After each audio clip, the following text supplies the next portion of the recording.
Eric Muathe for the weekend of March 15th and March 16th, 2014. Let's take a look at how the markets ended on Friday. We see that the Dow was down about 0.27%. Nasdaq was down 0.35%. S&P 500 was down 0.28%. Gold was up 0.48%. And crude oil was up about 0.75%. Now let's take a look at some other notable instruments here.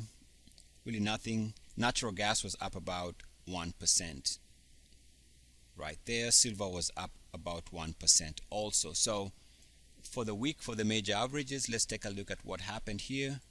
And we have the Dow, which was down 2.35% for the week.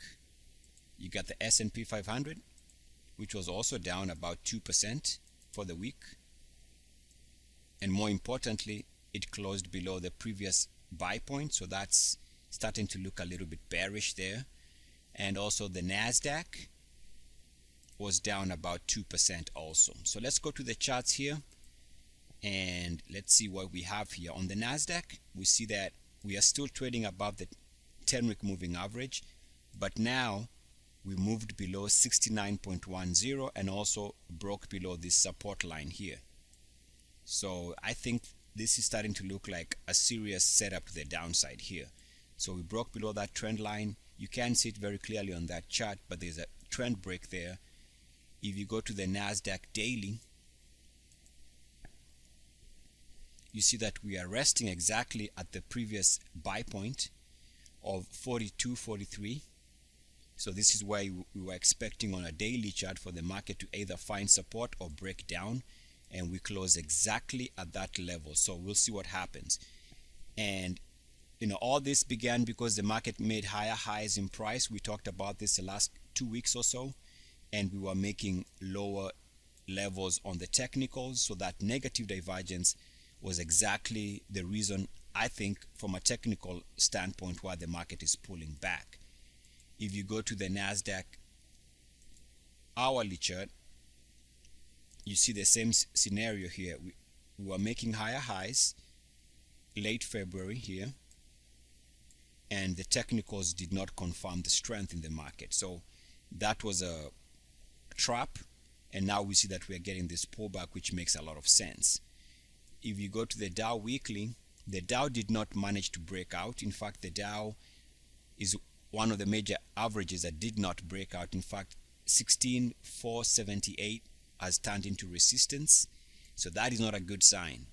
We were expecting either a breakout or resistance, and we got resistance. We are also trading back below the 10-week moving average, and things are pointing to a market that could go down. Also watch the 50 level on the weekly chart, because if we slash below 50 on a weekly time frame, we are going to get a big down week on the Dow. The Dow Daily, and you can see that we are trading below the 50-day moving average here, but we seem to be holding around the area of the previous highs of November 2013. So we are holding about this level here, which is okay, but trading below the 50-day moving average. So pretty much in no man's land. But I talk about the fact that this was going to be a back test of this red line, and that back test has turned into a resistance here. We had double top here, so that to me is the reason why we had a big drop. Also, we moved below 50 2 days ago, which was Thursday.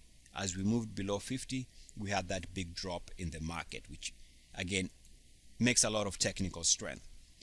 If we go to the Dow hourly, we see that while the Dow was making higher highs here in price on the hourly, the technicals were making lower and lower lows. So that setup is the reason why we've pulled back. You go to the transports weekly, Dow Transports, and you can see now we have negative divergence. We made a higher high in price, and we seem to have been making a lower low on technicals. Now this is going to be confirmed if we move below 7,466, which is the previous weekly closing high here. If we can hold above that, that's strength. But if we break down below that, that can be looked upon as being bearish. So 7466 is the level to watch on the Dow Transports, even though it seems like we have negative divergence on the weekly, which could suggest that we are going to be seeing lower prices. In fact, if we take a look at the daily for the transports, you see that confirmation, because we made a higher high on the daily for the transports, and yet we made lower lows on the technicals. So this is a bearish setup right there. If we take a look at the S&P 500 weekly, we see that we closed below 1842.37.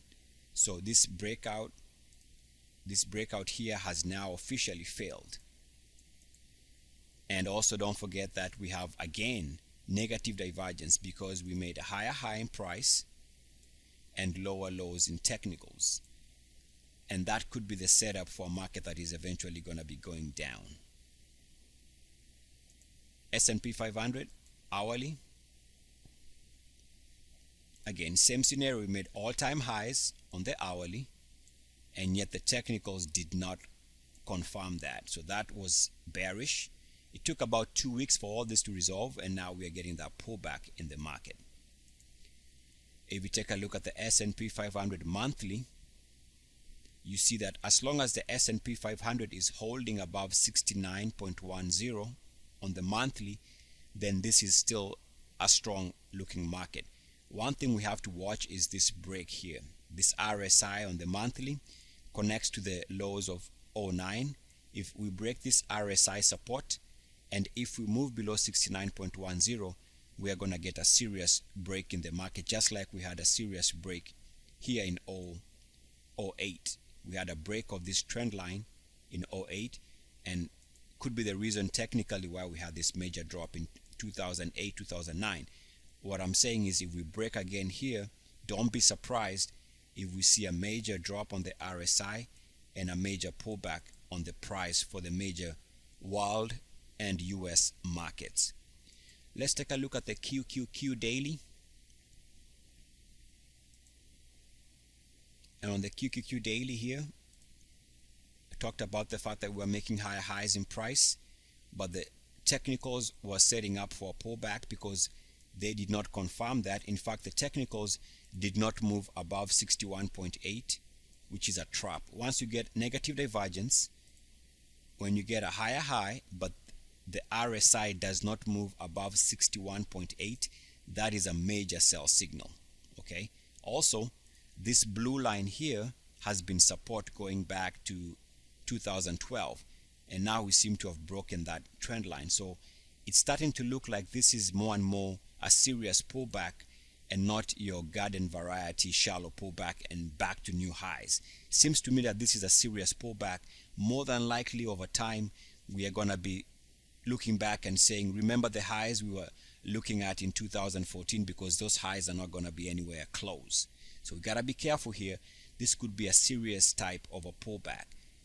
Go to the Russell 2000, the Russell 2000 daily, and we had a channel here that we have been watching over the last couple of weeks there, and this was always going to be resistance right there, and it was confirmed with that hitting that level, top lines of that channel. And you can see that resistance also came on the RSI here. We know it was a trap because this was uniform action above the line and back below it, so that's a trap.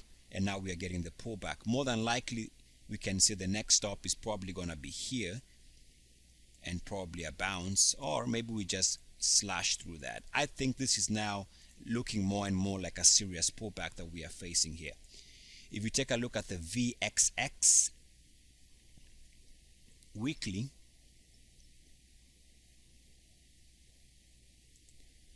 so the VXX, the VIX ETF, and you'll see that if I draw a straight line connecting the highs where it's been finding resistance on the weekly time frame, is right now, if it pulls back in the new week like that, then that's a trap and the VIX has stalled.